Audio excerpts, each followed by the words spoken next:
Welcome guys GK MCQ channel में आपका बहुत बहुत स्वागत है। सब्सक्राइब कीजिए जीके एमसीक्यू चैनल को और पाते रहिए मल्टीपल चॉइस क्वेश्चन जो कि आपके कंपटीशन एग्जाम और एंट्रेंस एग्जाम के लिए बहुत ही इंपॉर्टेंट है। सो गाइज हमारा आज का टॉपिक है कोशिका से रिलेटेड, सेल से रिलेटेड। ठीक है, आपका जो एंट्रेंस एग्जाम होता है, आपका जो कंपटीशन एग्जाम होता है, वहाँ पर आपसे सेल से रिलेटेड अक्सर मल्टीपल चॉइस क्वेश्चन पूछ ले जाते हैं। ठीक है, तो हम आज इनकी प्रैक्टिस करने वाले हैं। अगर आपने चैनल को सब्सक्राइब नहीं किया तो प्लीज़ सब्सक्राइब कर लीजिए ताकि आपको मल्टीपल चॉइस क्वेश्चन मिलते रहे टाइम टू टाइम।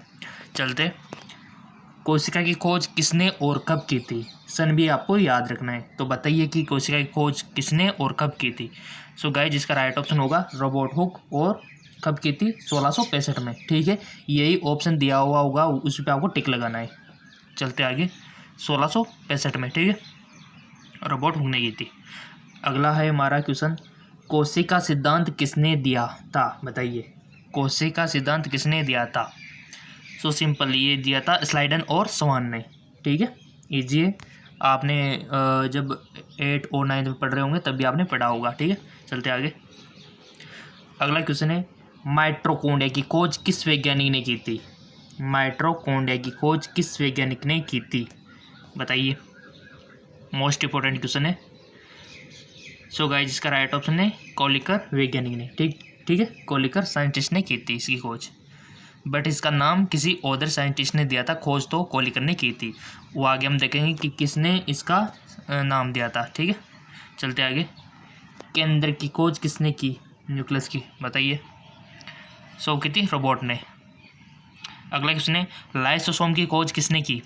कोशिका के अंदर जो लाइसोसोम कोशिका अंग होता है, इसकी खोज किसने की थी? डी डुब्बे ने। ठीक है, डी डुब्बे ने की थी।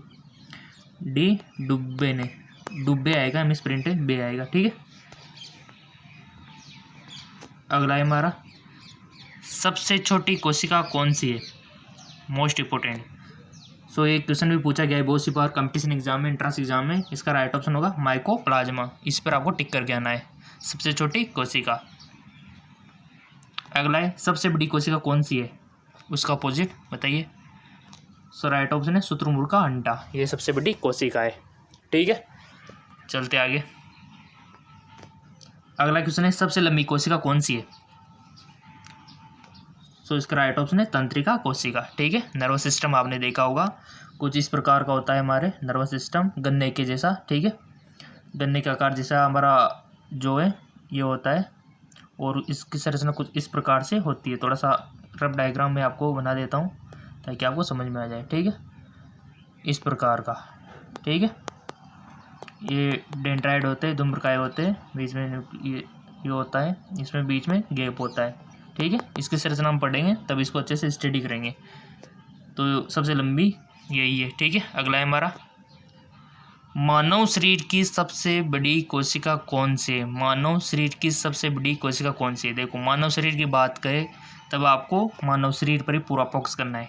तो बताइए, सिंपल, अंडाणु। ठीक है, जो कि फीमेल में, स्त्रियों में पाया जाता है। ठीक है, और इसको अंडाणु जो कि हर महीने ओवुलेशन के दौरान निकलता है।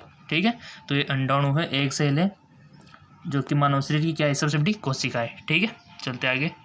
इसका अपोजिट, मानव शरीर की सबसे छोटी कोशिका कौन सी है? बताइए। सो इसका राइट ऑप्शन है प्रमस्तिष्क में पाई जाने वाली कोशिका है सबसे छोटी कोशिका है मानव की। ठीक है, तो इसका राइट ऑप्शन प्रमस्तिष्क में पाई जाने वाली कोशिका हो जाएगा।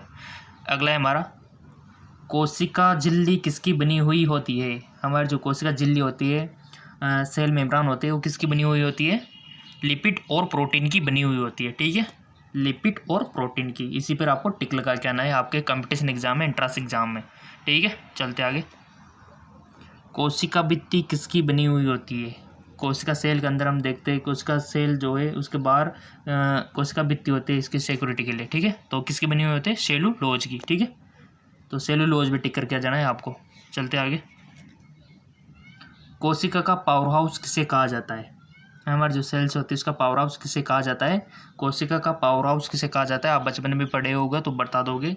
सिंपल, माइटोकॉन्ड्रिया को कोशिका का पावर हाउस यानी कि शक्ति ग्रह कहा जाता है। ठीक है, अगला क्वेश्चन है, कोशिका की आत्मघाती थैली किसे कहा जाता है? बताइए। सिंपल, लाइसोसोम को। ठीक है, लाइसोसोम को कहा जाता है। अगला है संरचना के आधार पर कोशिका कितने प्रकार की होती है, स्ट्रक्चर के आधार पर। ठीक है, सो सिंपल, 2 प्रकार की होती है, आपने बचपन में पढ़ा भी होगा, प्रोकैरियोटिक और यूकैरियोटिक। ठीक है, चलते आगे। प्रोकैरियोटिक कोशिकाओं के उदाहरण बताइए। सो इसके उदाहरण है माइकोप्लाज्मा, नीलरित, शैवाल। ठीक है, अगला क्वेश्चन है यूकैरियोटिक कोशिकाओं के उदाहरण बताइए। आपको एग्जाम्पल यूकैरियोटिक का सिंपल है कि मानव शरीर की कोशिका है। ठीक है, ये यूकैरियोटिक कोशिकाओं के उदाहरण हो गए। अगला है एक कोशिकीय जीव के उदाहरण कौन कौन से है। एक कोशिकीय जीव ऐसा जीव जिसमें ओनली एक ही कोशिका है, तो वो हो अमीबा, पैरामिक्सम, बैक्टीरिया, यीस्ट। ठीक है, अगला है माइटोकॉन्ड्रिया नाम किसने दिया। जैसा कि मैंने आपसे बोला था कि माइटोकॉन्ड्रिया की खोज किसी और ने की थी, नाम किसी और ने दिया था। खोज की बात करें तो कोलिकर आपको लिखना है, और नाम किसने दिया तो कल वेंडा ने। ठीक है, कल वेंडा ने दिया था। अगला है, और इसी प्रकार के एमसीक्यूज पाने के लिए आप इसको सब्सक्राइब कर सकते हो, ताकि और अधिक आपको एमसीक्यूज मिलते रहे और आपका हर इंट्रेंस एग्ज़ाम, हर कंपटीशन एग्ज़ाम सक्सेसफुल हो जाए और आपका फ्यूचर ब्राइट रहे। ठीक है, यही हम आशा करते हैं। तो कोई भी डाउट हो तो कमेंट कर सकते हो, और किस टॉपिक पर एमसीक्यूज होना चाहिए आप बता सकते हो, उसी टॉपिक पर एमसीक्यूज मिलना आपको स्टार्ट हो जाएंगे।